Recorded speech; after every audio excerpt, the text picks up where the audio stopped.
अस्सलाम वालेकुम and welcome to wellness by Farah. माहिरीन नफ्सियात ने शख्सियत की बहुत सी किस्में मुतारिफ कराई हैं। उनमें से एक किस्म के लोग ऐसे भी हुआ करते हैं कि जिन्होंने छोटी छोटी रंजिशों के ऊपर और छोटी छोटे प्रॉब्लम्स के ऊपर जो लोगों के साथ उनके मामलात चलते हैं, नाराजगियां बनाई होती हैं और उसके नतीजे में वो लोगों को अवॉइड करना शुरू कर देते हैं, लोगों में उठना बैठना तर्क कर देते हैं और किसी भी किस्म की सोशलाइजिंग नहीं करते हैं। और उनसे अगर पूछा जाए कि वो अपने बहन भाई या माँ बाप से या दोस्तों रिश्तेदारों से क्यों नाराज हैं, तो उनके पास एक लंबी लिस्ट अवेलेबल होगी कि दरअसल उन लोगों ने हमारे साथ ये इस तरह से ये बुराइयां की हैं। जितनी भी पर्सनालिटी टाइप्स हैं उनका ताल्लुक हमारे चाइल्डहुड एक्सपीरियंसेस के साथ जरूर हुआ करता है। यानी जैसा हमने बचपन गुजारा है और उस दौरान हम जिस किस्म की महरूमियों का शिकार रहे हैं, बड़े होने के बावजूद भी अगर हमने उन मामलात को हल नहीं किया, हम उससे निकले नहीं हैं, उस खोल से बाहर नहीं निकले हैं, तो हम उसी बबल में ही फंसे रहते हैं और हमारी पर्सनैलिटी के वो कम्प्लेक्सेस बड़े होने के बाद भी हमारे साथ साथ चलते रहते हैं। ऐसा ही मामला होता है इन अवॉइडेंट पर्सनैलिटी डिसऑर्डर के लोगों के साथ भी। अवॉइडेंट पर्सनैलिटी डिसऑर्डर के लोग लोगों के साथ इंटरेक्शन पसंद नहीं करते हैं। इनको ये लगता है कि दूसरे लोग इस काबिल ही नहीं है कि उनके साथ इंटरेक्ट किया जाए। यानी उनकी जहनी सतह ऐसी नहीं है कि उनको कोई बात बताई जाए।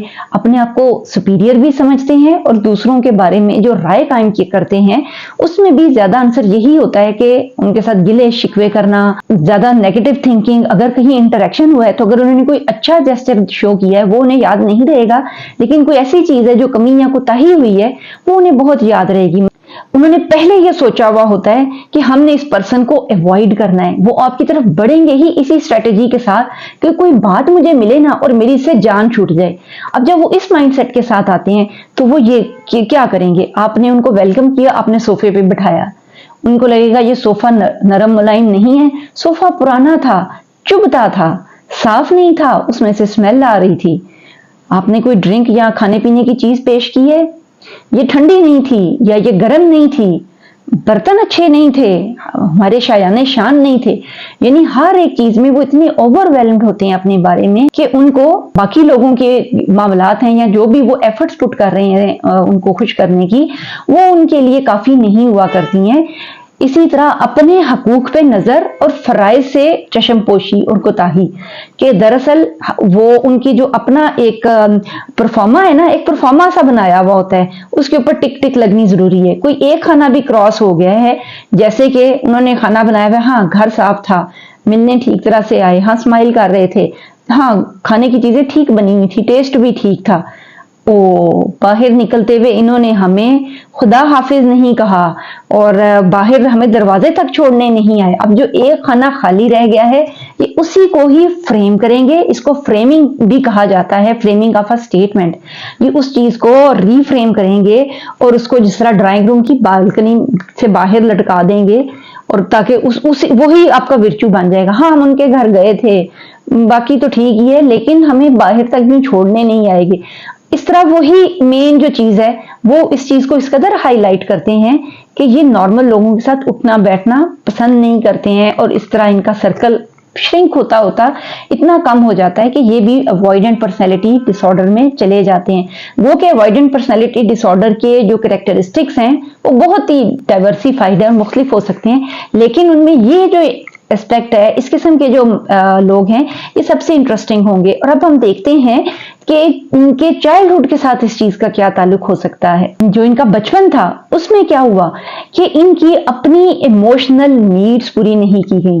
यानी जब ये रोते थे तो इनकी मदर इनको चुप नहीं कराती होंगी, ठीक है, या फिर वो अवेलेबल ही नहीं होती होंगी, फिजिकली अवेलेबल ही नहीं होती होंगी। तो आहिस्ता आहिस्ता इनको हर एक चीज के अंदर उनसे जज्बाती तौर पर डिस्टेंट होने का इतना मौका मिला कि उनके अंदर वो जो एक वार्मथ या नर्चरेंस या कंपैशन, एक कनेक्टिविटी है ना, वो ही खत्म होना शुरू हो जाती है और वो सूख जाती है। बिल्कुल ऐसे ही है कि जैसे कोई दरख्त जब उसकी जड़ें सूख जाती हैं, अब हम जितना मर्जी पानी डालें फिर भी वो हरा नहीं होता है। सोल्यूशन क्या है इसका? सोल्यूशन अगर हम डायरेक्टली इस चीज को करें तो ये लॉन्ग टर्म थेरेपीज होंगी। जो चीज इनको मदद देती है ऐसे लोगों को नॉर्मल लाइफ में वापस आने की, वो है क्रॉस आर्ग्यूमेंटेशन या rational emotive behaviour therapy, ABC भी कहा जाता है उसको थेरेपी की। वो इनके ऊपर अप्लाई की जाती है। लेकिन एक normal day to day life में या काउंसलिंग सेशंस में हम ये करेंगे कि हम उनसे आर्ग्यूमेंट शुरू करेंगे, क्वेश्चन करेंगे उनको, और उनकी जो उनका आर्ग्यूमेंट है उसकी वैलिडिटी के लिए वो जो अपने पॉइंट्स देंगे हम उनको चैलेंज करेंगे। ये लोग चूंकि बेशक ये अवॉइडेंट पर्सनैलिटी के लोग होते हैं, लेकिन ये लोग आर्ग्यूमेंट को मानते हैं। जब हम उनके साथ एक पॉइंट पर बहस करते हैं और उनको बहस में हरा देते हैं कह लें, या लाजवाब हो जाते हैं, तो तब उनकी रैशनल थिंकिंग या क्रिटिकल थिंकिंग एक्टिवेट होती है। यानी ये ऐसे ही है कि जैसे हमारे ब्रेन के अंदर भी कोई दरवाजे और खिड़कियां बंद हुआ करती हैं, हम जोर लगा के उन दरवाजे और खिड़कियों को खोलते हैं और बंद कुफल उसके खोलते हैं। तो यही चीज इन लोगों के लिए भी किसी हद तक बेनिफिशियल साबित होती है। लेकिन अमूमी तौर पर हम पर्सनैलिटी टाइप्स कहते ही इसी चीज को हैं कि एक कंसिस्टेंट पैटर्न है एक बंदे का, वो जो चाहे जैसा मर्जी हो जाए वो उस पैटर्न से बहुत ज्यादा आगे पीछे नहीं होता। जैसे हम देखते हैं कि कुछ लोग अगर हम्बल नेचर के हैं, वो दूसरों गुस्सा नहीं करते हैं, तो वो बहुत कम ही गुस्सा करते हैं और उनका गुस्सा भी बड़ा ही वक्ती और बड़ा इनोसेंट और क्यूट सा हुआ करता है। ऐसे ही वो लोग जो जल्दी गुस्से में आ जाते हैं, उनको छोटी छोटी चीजें लोग भी, छोटी बातें भी स्टिर अप करती हैं, क्योंकि over the time consistent pattern के साथ सीखते सीखते वो अब ये चीजें या ये बिहेवियर सीख चुके हुए होते हैं। लेकिन इसके बावजूद भी अगर कोई शख्स खुद को बदलना चाहे तो यकीनन बदल सकता है। अल्लाह ताला भी हर उस शख्स को हदायत की तौफीक देता है जो उसका तलबगार हुआ करता है।